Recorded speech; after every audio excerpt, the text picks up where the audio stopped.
자, 집에 공부를 안 하고 있는 자녀가 있다면 잘 오셨습니다.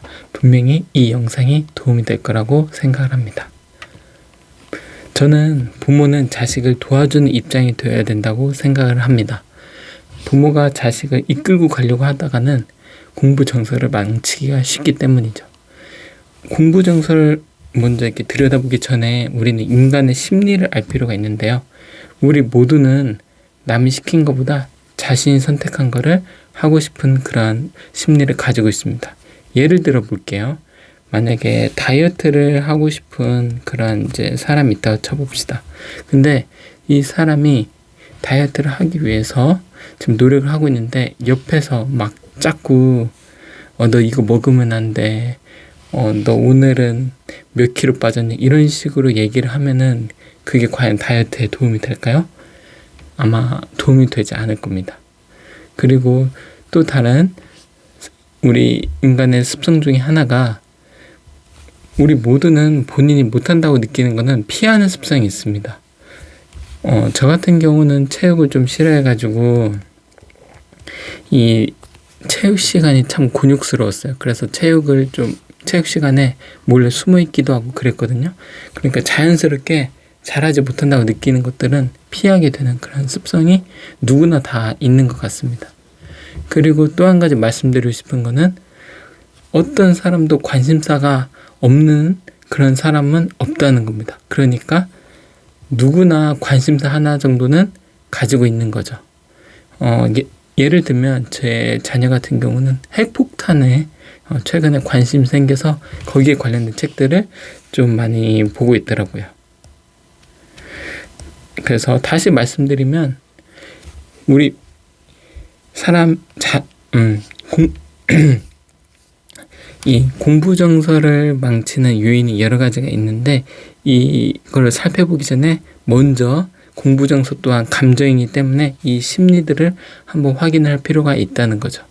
공부를 만약 싫어한다면 분명히 이유가 있을 겁니다. 그 이유 중에 하나는 바로 억지로 시켜서인지 이거를 좀 볼 필요가 있어요. 자, 그러니까 공부는 분명히 스스로 할 수 있는 건데 이제 부모가 억지로 시키면은 그 공부에 대한 감정이 당연히 나빠지겠죠. 예. 근데 어떤 분들은 이렇게 생각할 수도 있을 것 같아요. 억지로 안 시키면 어떻게 스스로 공부를 하냐 이런 생각을 가지고 계신 분들도 분명히 계실 것 같은데 저는 이렇게 생각을 합니다. 공부를 잘하고 싶은 마음은 돈을 벌고 싶은 마음이랑 똑같습니다. 그래서 우리 모두는 다들 많은 돈을 벌고 싶어 하잖아요. 그런 것처럼 모든 학생들은 다 공부를 잘하고 싶은 마음을 가지고 있습니다. 그런데 그게 잘 드러나지 않을 뿐이죠. 예를 들면은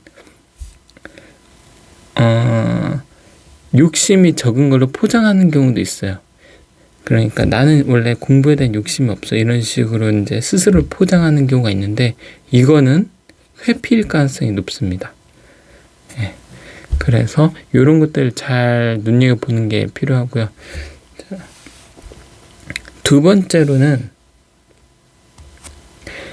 열심히 했는데도 좋은 결과가 안 나왔을 때 이때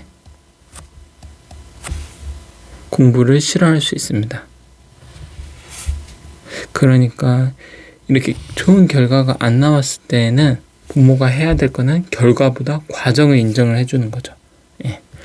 그러니까 점수에 관심을 갖기보다는 어떤 문제를 풀었을 때 그 풀이의 과정을 눈여겨보는 거예요. 예. 작은 거 하나라도 무언가 과거와 다르게 했다면 개선된 부분들이 분명히 보인다면 그런 것들을 인정하고 칭찬해 주는 거죠. 예를 들어서 뭐 글씨를 좀 더 이쁘게 썼다든지 아니면 식을 못 썼던 거를 식을 좀 더 구체적으로 썼다든지 이런 것들은 충분히 칭찬할 만한 거리가 되니까 이런 것들을 좀 신경을 써주면 좋을 것 같습니다. 그리고 또 세 번째로는 무언가를 다른 걸 하고 싶은 거일 수도 있어요. 다른 것에 관심. 예를 들면 뭐 부모님들이 싫어하시겠지만 게임이 될 수도 있고요. 뭐 이성이 될 수도 있고요. 여러 가지 다른 것에 관심이 있어가지고 공부를 안 하고 싫어하게 되는 경우도 있을 수 있습니다. 자, 그래서 다시 한번 종합을 해보면은 억지로 시켜서인지 아니면은 열심히 했는데도 좋은 결과가 안 나와서인지 혹은 다른 걸 잘하고 싶어서인지 한번 우리가 살펴볼 필요가 있을 것 같아요. 만약에 억지로 시켜서 공부를 싫어하게 되었다 이러면은 일단 부모가 먼저 이 공부는 스스로 할 수 있다는 걸 믿어줬으면 좋겠어요. 예. 그리고 이제 그냥 마냥 기다리고만 있을 수는 없으니까 궁금한 것들은 물어볼 수 있는 거죠. 예를 들어서 학교에서 어떤 걸 배웠는지 아니면은 어떤 것에 현재 관심이 있는지, 그리고 지금 집에서 너무 하는 게 없다 하면은 간단한 과제 같은 걸 주어도 괜찮을 것 같아요. 그런데 이 과제를 주는 것조차도 억지가 되면 안 됩니다. 그러니까 억지로 주면 안 되고 충분한 합의 하에 어떤 과제도 줄 수 있어야겠죠. 그리고 이 좋은 결과가 안 나왔을 경우에는 방금 말씀드린 것처럼 결과보다 과정을 좀 인정해주면 좋을 것 같습니다. 그리고 어떤 분들 이런 식으로 또 걱정을 하는 분들이 계실 거예요. 얘가 숙제도 안 해요. 이렇게 말씀하시는 분들도 있을 텐데, 이런 학생들은 가진 부모님은 이제 기다려주는 게 정말 힘들 텐데, 저는 오히려 긍정적으로 보는 이유가 뭐냐면, 이 숙제를 능력이 없어서 완전히 할 만한 능력이 없어서 못하는 건지, 아니면 그 하고자 하는 의지가 없어서 못하는 건 안 하는 건지, 이걸 좀 볼 필요가 있는데요. 당연히 숙제를 할 능력이 없어서 못하는 건 부모님이 좀 도와주셔야겠죠. 근데 숙제를 안 하는 거다 그러면은 이거는 다른 말로 따지면 불안감이 적은 기질이에요.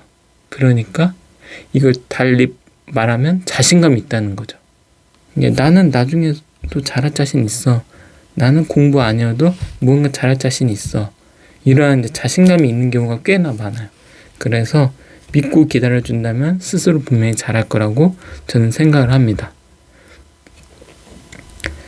그리고 이제 우리가 사랑을 하는데 이유가 필요가 없듯이 공부를 하는 데 있어서도 큰 이유가 필요하다고 생각하지는 않습니다.